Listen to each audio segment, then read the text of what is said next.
Ano yung kapital sa next day, the next day, like, sunduma. I'm so nervous because of the upcoming. Tao po! Tawag ko, bes. Eureka! Teka lang, tawag ako. Sino yon? Sino yon?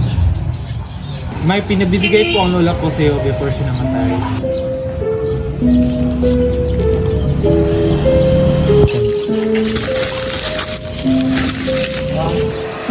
Rocket?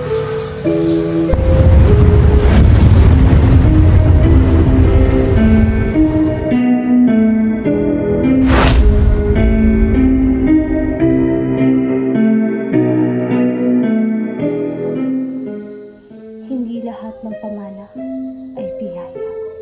May mga bagay na may kasamang sumpa.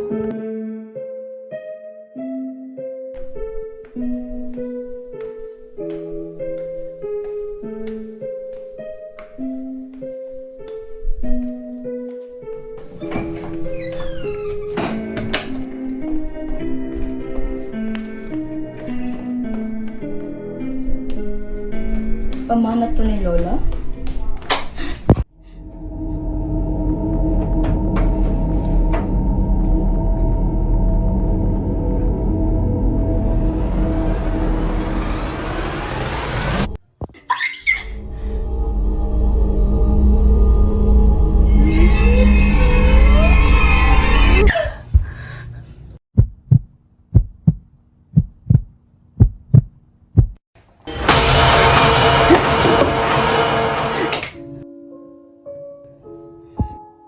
May mga babala na hindi agad naiintindihan.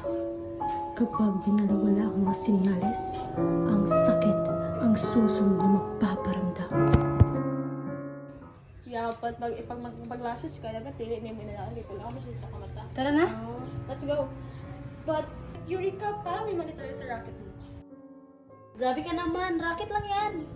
But, I feel something off with that rocket. Alam ko. Tara na. Let's go.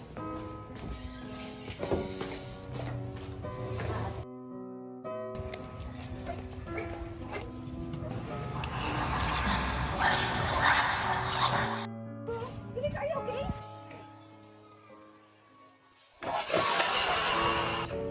Aray ko!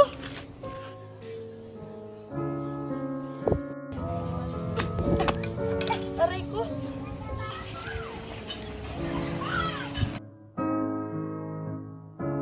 Isang maling landing, isang iglap ng sakit, ankle sprain, isa sa pinakakaraniwang pinsala sa badminton.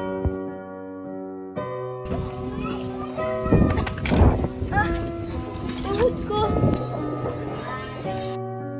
Kapag mali ang footwork technique, ang tuhod ang unang nagdurusa.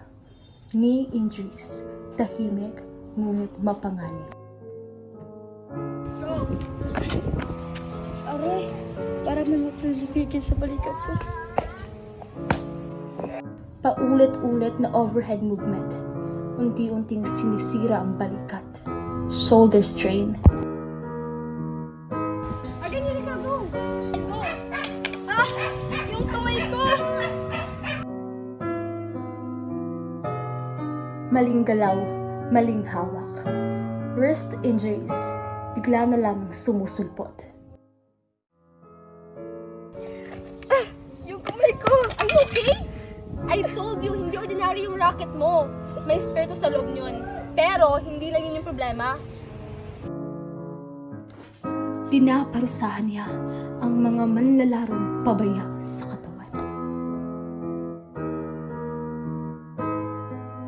Hindi sumpa ang tunay na dahilan. Yan na siguro to. May mga pagkakamali na nagdudulot ng pinsala.